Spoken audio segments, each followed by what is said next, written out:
Thank you, everybody, for coming to the Aaron Torres Podcast YouTube page. I do have one quick favor before we get to the video that you came here for, and that is very simply this. You see that little red subscribe button below this video? Go ahead, smash that subscribe button. It really does help me. It really does help this channel grow and my audience grow. So go ahead and hit that red subscribe button. And now, here is the video that you came here for. All right, let's get into what I believe is not only one of the big topics of the day in college football, but frankly, all of football, all of sports, and that is the ongoing saga with one Jim Harbaugh. Not sure if you've heard about him, but the guy is no shortage of, at the very least, he's a very interesting talking point, right? And if you listen to this show, if you listen to my work, you know that basically, for lack of a better term, I talked about him every single week this year in college football. Talked about him early when they beat Michigan or when they beat Minnesota. Everyone's feeling good. They finally figured things out. This new offense looks awesome. And then not so much from there on out. They lose to Michigan State. They lose to Indiana. And we all realize, oh my goodness, this thing has completely gone off the rails.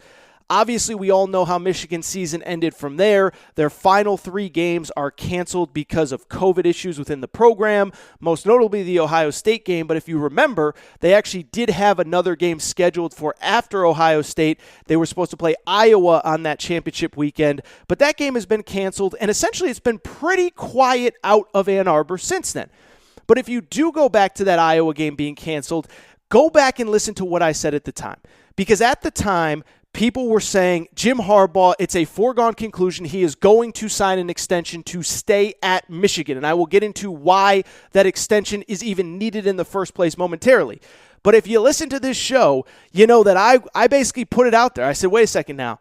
I'm hearing from some people that I trust around Michigan that while there is an extension on the table, he has not signed it, and he is going to look at NFL opportunities when they present themselves in the, kind of at the turn of the new year. Well, fast forward to this weekend, Bruce Feldman, a great college football reporter, a guy I know a little bit and I like a lot, puts out that the extension has been even sweetened to be an extension through 2026, which is kind of absurd at the most basic level. But Bruce Feldman puts it out, and oh, by the way, by Monday morning, Jim Harbaugh still hadn't signed it. And so I put out on Twitter, from what I've heard from the people that I trust, Jim Harbaugh is going to look at this NFL thing and to be careful and to watch out, because if he really wanted to be at Michigan as badly as many have made it out to be, this extension's been on his desk for 3 or 4 weeks now. He easily could have signed it, easily put these rumors to bed, and he basically hasn't. So I put out that tweet, and of course, naturally, about 2 hours later, 24/7 Sports says the same thing. I think a couple outlets in Michigan say the same thing. Essentially, that Jim Harbaugh is going to go ahead and at the very least gauge his NFL opportunities before committing to come back to Michigan. And this is obviously a huge story because, one, whether you like Jim Harbaugh or not, leaving college football for the NFL is going to be interesting. 2, he had success in the NFL. And 3, it's going to leave a potential huge opening at Michigan, and we'll get the college football coaching carousel getting going over and over and over again. So let's kind of get into it a little bit. Let's break it down how we got here, where we're going. And let me start with, I'm sure there's probably some of you that aren't Michigan fans. They're probably sitting there wondering, well, wait a second now. Why would that school extend Harbaugh? He was terrible this year. They finished 2-4. They beat Minnesota and Rutgers. That's it. That's not Michigan football. Why would you extend him? Well, the answer is kind of simple, but it's actually kind of interesting, and it really stems back to about a year ago this time. Jim Harbaugh, when he initially got to Michigan, signed a 7-year contract that ran through the end of the 2021 season, so the end of next year. At no point had he signed an extension, but the plan was for him to sign an extension last offseason, so we're talking December 2019, January 2020, February 2020, and then something interesting happened. We had a little thing called a worldwide global pandemic. And so I've defended Harbaugh on this. You can criticize him for a lot, but I think he actually did the right thing by basically saying, hey, wait a second now. I can't be signing a contract for $8, $9, $6, $7, whatever $1 million a year when millions of people are struggling, millions of people in Michigan are struggling, people are losing their jobs, etc. Let's put it on the back burner. Let's wait. Let's pump the brakes. Let's do all that.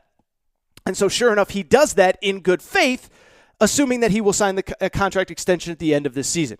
There's just one problem. As I said a minute ago, Michigan went 2-4 and basically put both him and the school in a very difficult situation, right? because on the one hand, the school doesn't really want to extend him because the program is clearly going in the wrong direction.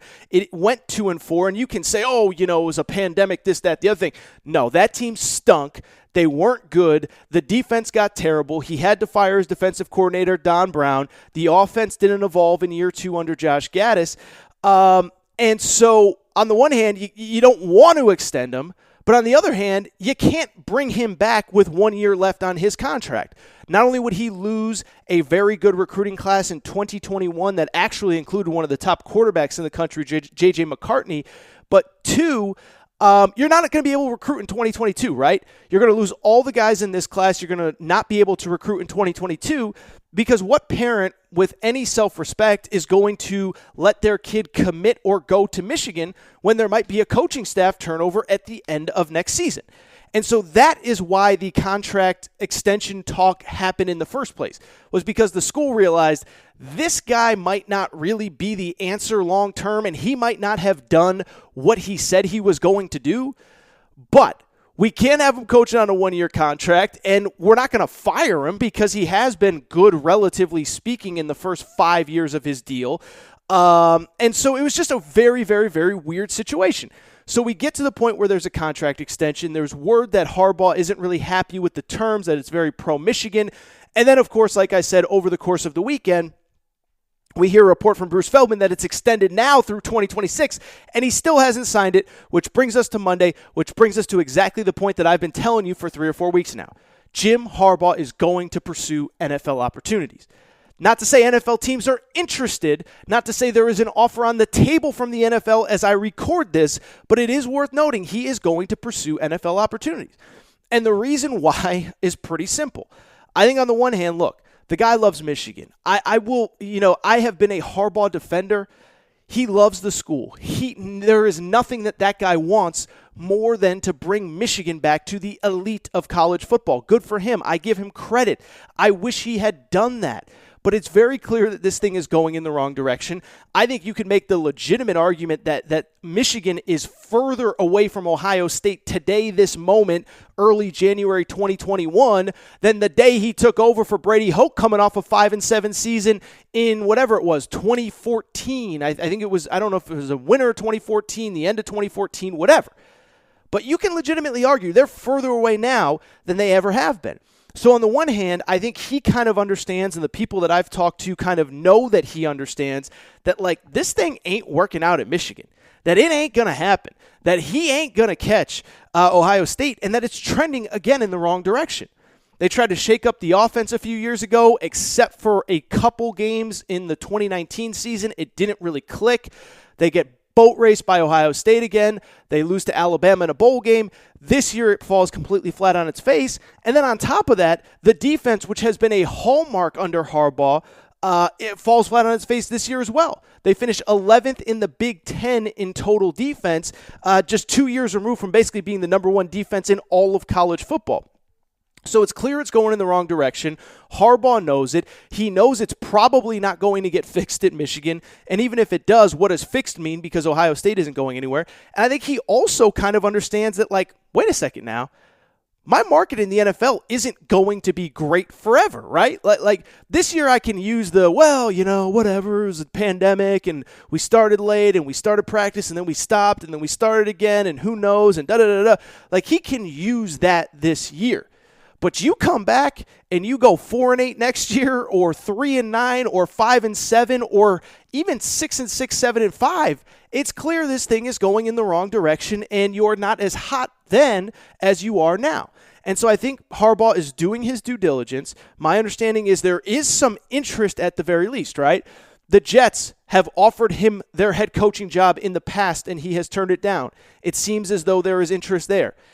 I don't think this job is going to open up because they just made the playoffs, but I heard the Chicago Bears were interested. Then they go on a run. It appears as though Matt Nagy will come back, so it appears as though that one is not as much of a factor. I don't really think some of the other ones are really at play here. Detroit is clearly not going to hire him away from the University of Michigan. It doesn't sound as though Atlanta's interested. It doesn't sound as though Who else is available? I don't know. The Texans are interested. Maybe the Chargers. But, I mean, the Chargers, man, you got Justin Herbert. You got Joey Bosa. You got Melvin Ingram. That feels like you can do better than Jim Harbaugh. And I say this as a Harbaugh apologist. So, to me, it feels like it's sort of the Jets or bust. But I do think Harbaugh is doing his due diligence before he decides to come back. I think on the flip side, Michigan, all I'm saying is, Ward Manuel, AD, you better have a plan B, because I think there's a very realistic chance that this guy does not come back. I don't want to say that I think it is going to happen, but I think he's seriously considering it, and I think Michigan better have a plan B. And, of course, the interesting thing becomes at that point, well, what would that plan B be? Luke Fickell ain't coming to Michigan. He's an Ohio State guy. He's at Cincinnati now. He's not coming to Michigan. Could you convince Matt Campbell? Is there somebody off the radar? I don't know, but it is a fascinating time for both Harbaugh, Michigan, and the future of this program, by the way. That 2021 class, he was able to keep that class intact. As a matter of fact, he was able to bring in a couple guys this year that were not projected in the original class. He got them to flip from other places or commit on signing day. And so that class is at stake. Obviously, the future is at stake. And, of course, the president is at stake, too. So I don't think there's any real answers as I record here right now about what Jim Harbaugh is going to do or what he, frankly, should do. But I do think it's fascinating to look at, because I'm telling you, man, he is seriously looking at these NFL opportunities. And say what you want if you're a Michigan fan, I don't know that bringing back Harbaugh for one more year is any worse than potentially going on the market in the middle of January and potentially trying to look for a new head coach.